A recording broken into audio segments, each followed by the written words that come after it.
방금 읽은 본 말씀 가지고 내 머리를 가려주셨나이다 라는 제목으로 말씀의 은혜를 나누기 원합니다. 우리 토요일 새벽에 계속해서 시편의 말씀으로 은혜를 나누고 있는데요, 제가 몇 주간에 말씀드린 것처럼 시편의 가장 마지막 부분, 마지막 장에 다윗의 시편 8개가 모여 있습니다. 그 시편 중에 오늘은 세 번째 다윗의 시편인데요, 이 시편은 다윗이 우리를 보호하시고 인도하시는 그 하나님의 손길을 찬양하는 그의 고백이 들어 있습니다. 여러분들 다 아시겠지만 다윗은요, 하나님의 보호하심으로 살았던 인생입니다. 우리는 성경을 통해서 알 수 있죠. 물론 다른 성경의 인물들도 물론 그렇지만 그 중에서 특별히 다윗은 하나님이 지켜주시고 보호해 주셨기에 살아갈 수 있었던 좀 특별한 인생이었다고 우리는 볼 수 있습니다.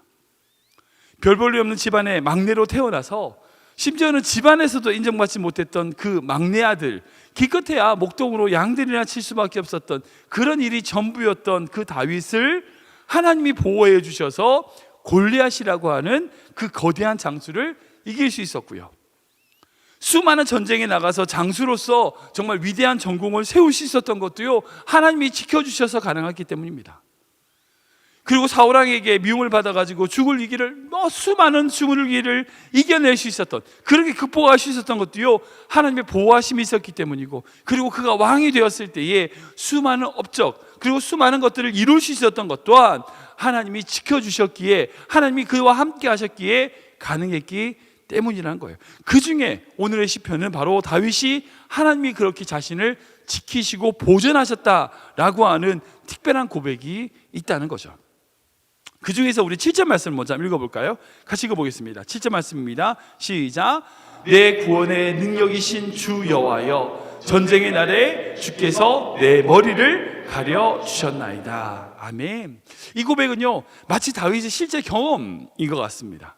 여기서 내 머리를 가려주셨다 라고 하는 표현은요, 내 머리를 막아주셨습니다 라고 하는 그런 의미이겠죠. 그러니까 전쟁에서 적군의 활과 창의 공격으로부터 막아주셨습니다 라는 것이죠.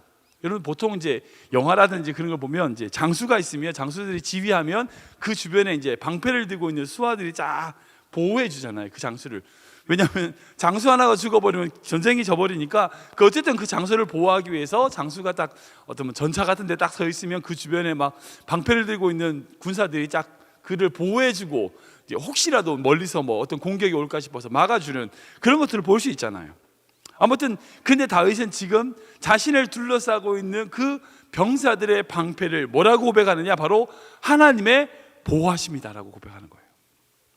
하나님이 친히 자신의 부하들을 통하여, 아니면 하나님이 직접 자신을 경호해 주시고 하나님이 나를 지켜주셨다라고 지금 회고하면서 하나님을 찬양하고 있는 것을 볼 수 있습니다. 즉 다윗은 어느 자리에 있든 어느 전쟁에 나가든 하나님께서 내 머리를 가려주셨다라고 하는 하나님의 보호하심 아래에 있다라고 믿고 있었다는 거예요. 오늘 시편은요, 다윗이 어떤 어려움에 빠져 있을 때 지은 시입니다. 우리는 이제 이게 어떤 어려움인지는 구체적으로 알 수는 없습니다. 그런데 중요한 것은 그 어려움 속에서도 자신을 공격하는 그 악인들의 공격과 자신을 괴롭히고 있는 그 악인들의 말들 속에서도 결국 하나님이 자신의 머리를 가려주시는 그 하나님을 신뢰하고 그 신뢰 속에서 이 시편의 고백을 들을 수 있었다라고 볼 수 있는 거죠. 근데 하나님께서 다윗의 머리를 가려주셨다라고 말하지만 반대로 악인들은 어떻습니까? 다윗의 머리를 가려주신 하나님께서는요, 반대로 악인들의 머리를 심판하시고 치신다라고 얘기하고 있어요. 9절과 10절이거든요 우리가 읽어볼까요? 시작. 나를 애워싸는 자들이 그들의 머리를 들 때에 그들의 입술의 재난이 그들을 덮게 하소서. 뜨거운 숯불이 그들 위에 떨어지게 하시며 불 가운데와 깊은 웅덩이에 그들로 하여금 빠져 다시 일어나지 못하게 하소서. 아멘. 아멘. 지금 다윗은 지금 오히려 자신의 머리를 가려주신 하나님께 어떻게 간구하고 있어요? 자신을 공격하는 그 악인들이 머리를 들 때에, 그들의 머리를 들 때에, 스스로 높은 채하고 교만하여 자신의 모습을 자랑하는 바로 그때에 그들의 머리 위에 숯불이 떨어지게 하시고, 그리고 그들을 하여금 다시 일어서지 못하게 해달라고 지금 다윗은 고백하고 있습니다. 좀 마치 대조가 되고 있는 그런 상황인 거죠. 다윗은 자신의 머리를 가려주신 그 하나님께서 결국 자신을 괴롭히는 이 악인이라는 건 어떤 존재인지는 모르겠지만 우리가 생각할 때에 사단마귀, 결국 우리를 무너뜨리려고 하는 그 악한 세력들, 그 사단마귀의 머리를 깨시는 메시아를 바라보며 기도했다라고 우리는 바라볼 수 있다는 거예요. 오늘 이 시편에서 다윗이 가지고 있는 믿음, 정말 이 위대한 다윗이 가지고 있는 두 가지 믿음을 볼 수 있어요. 첫 번째는 뭐냐면 바로 주님께서 자신을 보존하시고 있다, 보존하심을 믿었다는 거예요. 하나님이 나를 보존하시고 지키신다는 것을 다윗은 굳게 믿고 있었습니다. 우리 1절 말씀 다시 읽어볼까요? 같이 읽겠습니다. 시작. 여호와여, 악인에게서 나를 건지시며 포악한 자에게서 나를 보존하소서. 아멘, 아멘. 방금 말씀드린 것처럼 다윗은 지금 어떤 문제의 고난 가운데 있습니다. 우리는 구체적으로 어떤 문제인지는 알 수 없으나, 물론 어떤 건지 정확하게 알 수 없지만 다윗은 지금 어떤 문제, 어려운 문제 가운데 빠져 있고 직면하고 있습니다.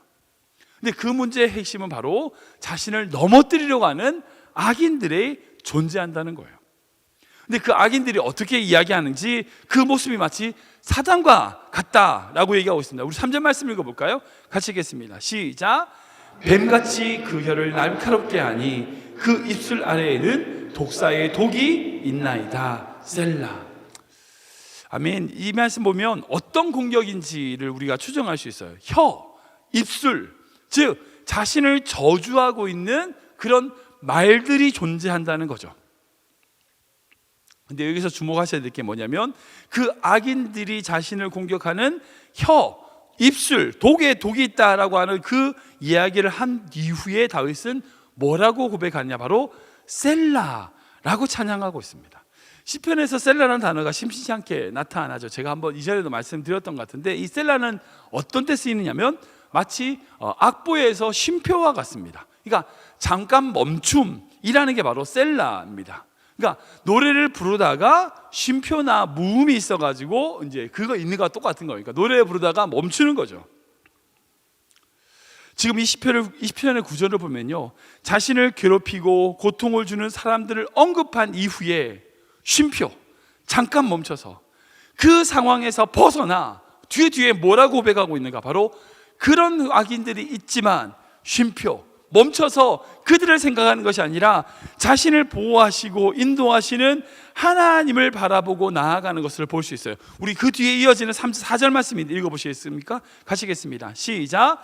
여호와여, 나를 지키사 악인들의 손에 빠지지 않게 하시며 나를 보존하사 포악한 자들에게서 그 벗어나게 하소서. 아멘. 여기까지 읽겠습니다.